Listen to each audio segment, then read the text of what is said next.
দায়িত্ব যে পালন করে সে সব সময় দোষী হয়, আর যে এড়িয়ে চলে সে শুধু জ্ঞান দিয়ে যায়। এটাই বাস্তব। আসসালামু আলাইকুম প্রিয় দর্শক, আশা করছি আপনারা যে যেখানে আছেন ভালো আছেন, সুস্থ আছেন। আমিও আলহামদুলিল্লাহ আপনাদের সকলের দোয়ায় আল্লাহর রহমতে ভালো আছি।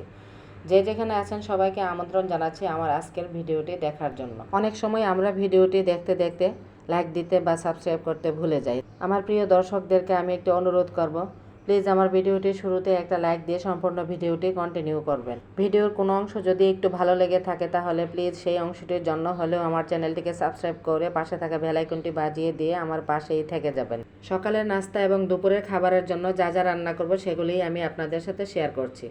তো রান্নার জন্য যা যা লাগবে সবগুলোকে আমি কেটে ধুয়ে পরিষ্কার করে নিয়েছি। আর এখানে আমি কাচকি মাছ রান্না করব। এটাকে আমি বক্সে করে একটু পানি দিয়ে ডিপ ফ্রিজে রেখেছিলাম, বের করে নিয়েছি। গলে গেলে আমি ধুয়ে পরিষ্কার করে নিব। রুটি খাওয়ার জন্য একটা সবজি লাগবে, তাই সবজিটা রান্না করার জন্য আমি চুলায় বসিয়ে দিয়েছি। পেঁপে, গাজর, বরবটি, আলু আর একটু টমেটো নিয়েছি। তো পেঁপে আর আলুটা যেহেতু একটু শক্ত, তার জন্য আমি এটাকে আগেই চুলায় বসিয়ে দিয়েছি সিদ্ধ হওয়ার জন্য। তো সবজিটাকে দিয়ে 2 কাপ পানি দিয়েছি এবং কিছুটা পরিমাণ পেঁয়াজ দিয়ে দেবো। এখানে দিয়ে দিলাম কয়েকটি কাঁচামরিচ মাঝখান থেকে চিড়ে, 1 চা চামচ দিলাম রসুন বাটা।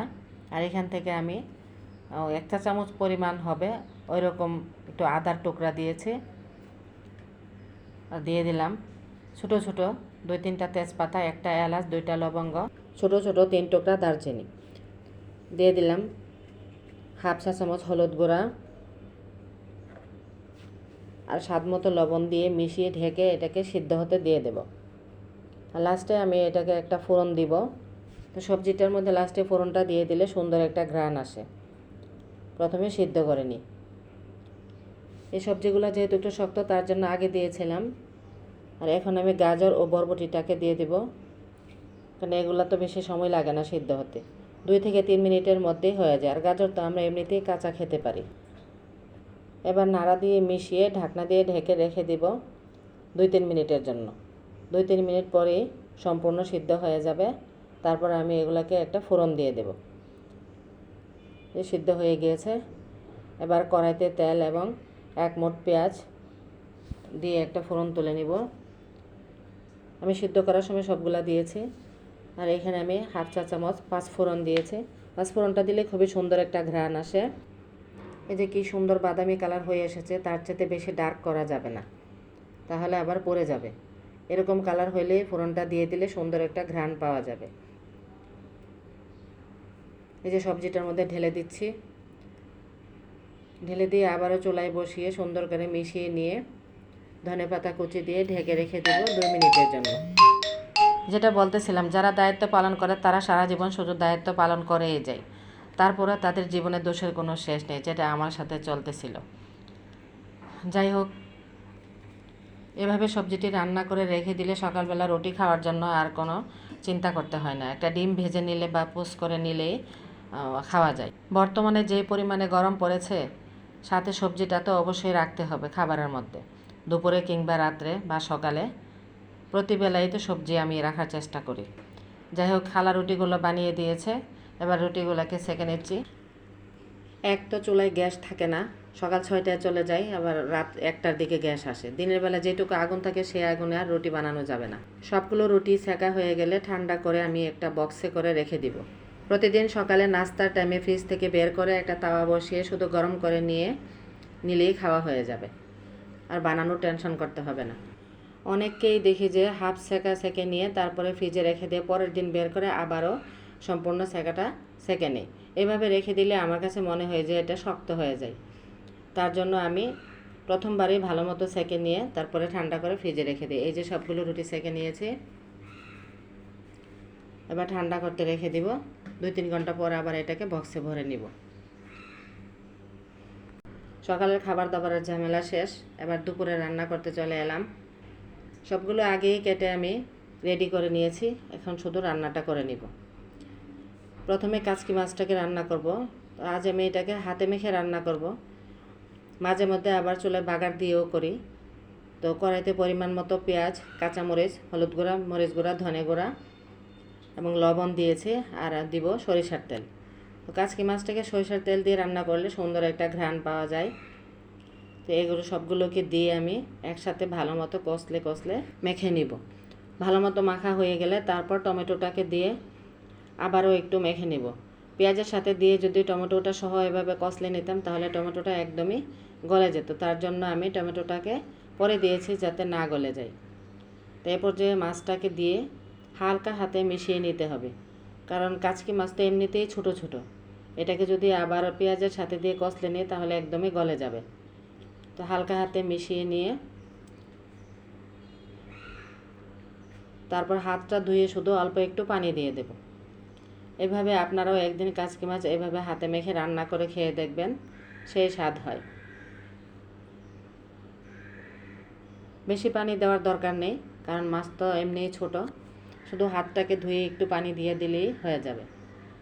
আর যেহেতু ছোট ছোট মাছ, এটার মধ্যে এত বেশি ঝোলও রাখা যাবে না, তাহলে তেমন বেশি স্বাদ লাগে না। এই যে এবার আমি ঢাকনা দিয়ে ঢেকে চুলায় বসিয়ে দেব। রান্না করতেও বেশি সময় লাগে না, সর্বমোট মিলায়া 10 মিনিটের মধ্যেই হয়ে যাবে। চুলার আঁচ একেবারেই কম, তার জন্য আমি চুলার যে ইটাটা আছে এটাকে আমি উল্টে দিয়েছি। এই যে দেখুন কাচকি মাছটা রান্না হয়ে গেছে। আমি এখানে একবারও নাড়া দেইনি, শুধু ঝাঁকিয়ে মিশিয়ে নিচ্ছিলাম। যে ধনে পাতাটাকে দিয়ে 1 মিনিটের মতো ঢেকে রেখে নামিয়ে নেব। এবার কড়াইতে পরিমাণ মতো তেল ও পেঁয়াজ দিয়ে দিয়েছে। এখানে আমি কাঁকরোলটা যে কেটে রেখেছিলাম এটা দিয়ে শুটকি দিয়ে ভাজি করব। যে 2টা শীতল শুটকি দিয়েছি, শুটকিটা একটু নরম হয়ে আসলে এই যে কাঁটাটাকে বেছে ফেলে দিব। কাঁটাটা ফেলে দিলে তাহলে খাওয়ার সময় কোনো ঝামেলা থাকে না। শুটকিটা ভাজা হয়ে গেছে। এবার অল্প একটু পানি দিয়ে এখানে আমি 1 চা চামচ লাল মরিচের গুঁড়া, 2-3টা কাঁচামরিচ এবং একটু হলুদ গুঁড়া আর পরিমাণ মতো লবণ দিয়ে ভালো মতো মিশিয়ে মশলাটাকে কষিয়ে নেব। আমি এখানে অন্য কোনো মশলা দিব না, শুধু হলুদ গুঁড়া আর মরিচ গুঁড়া দিয়ে আমি শুটকি ভাজিটা করে নিই, তাহলেই খেতে ভালো লাগে। এবার কাঁকরোলগুলোকে দিয়ে দিচ্ছি। কাঁকরোলটাকে শুটকি ভাজি করলেই আমার ফ্যামিলিতে সবাই পছন্দ করে, কারণ মাছ দিয়ে রান্না করলে বিচির জন্য খেতে চায় না। এই যে সুন্দর করে মিশিয়ে ঢেকে রান্না করে নিচ্ছি।